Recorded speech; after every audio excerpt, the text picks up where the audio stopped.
A meningite é uma doença que preocupa nos dias de hoje, principalmente por atingir pessoas de todas as idades. Dados do Ministério da Saúde mostram que em 2018 foram registrados 12.498 casos dos vários tipos da doença, que apesar de parecer pouco, preocupa bastante, pois nem todos conhecem de fato a doença. A meningite é uma inflamação das meninges, porque por sua vez essas meninges são as membranas que revestem o cérebro, né? Nós temos 3 meninges e, na verdade, a inflamação dessas meninges que podem ser causadas por causas inflamatórias ou causas infecciosas, virais, bacterianas ou fúngicas. Então a inflamação dessas membranas das meninges dá-se o nome de meningite. Um fator determinante para o início do tratamento da meningite é ficar atento aos sintomas, que podem variar bastante a depender do tipo da doença. A meningite ela tem uma tríade clássica caracterizada por cefaleia, que é a dor de cabeça, febre e vômito. Então, esses 3 sinais, dor de cabeça, febre e vômito, lógico, na ausência de outros sinais,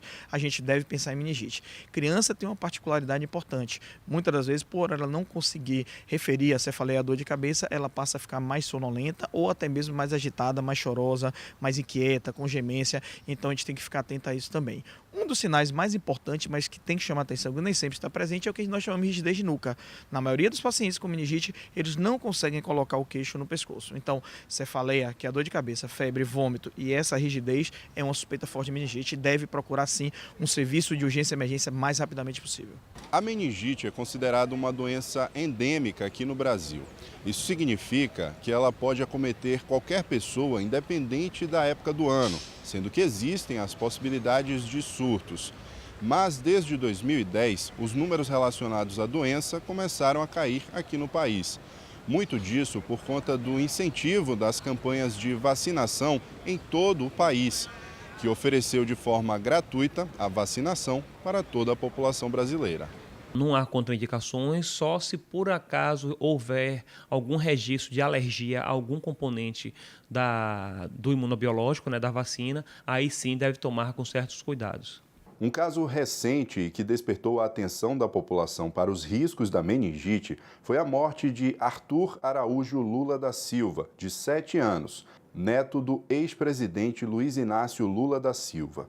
Não se sabe o tipo específico da doença que vitimou a criança, porém é importante ficar atento.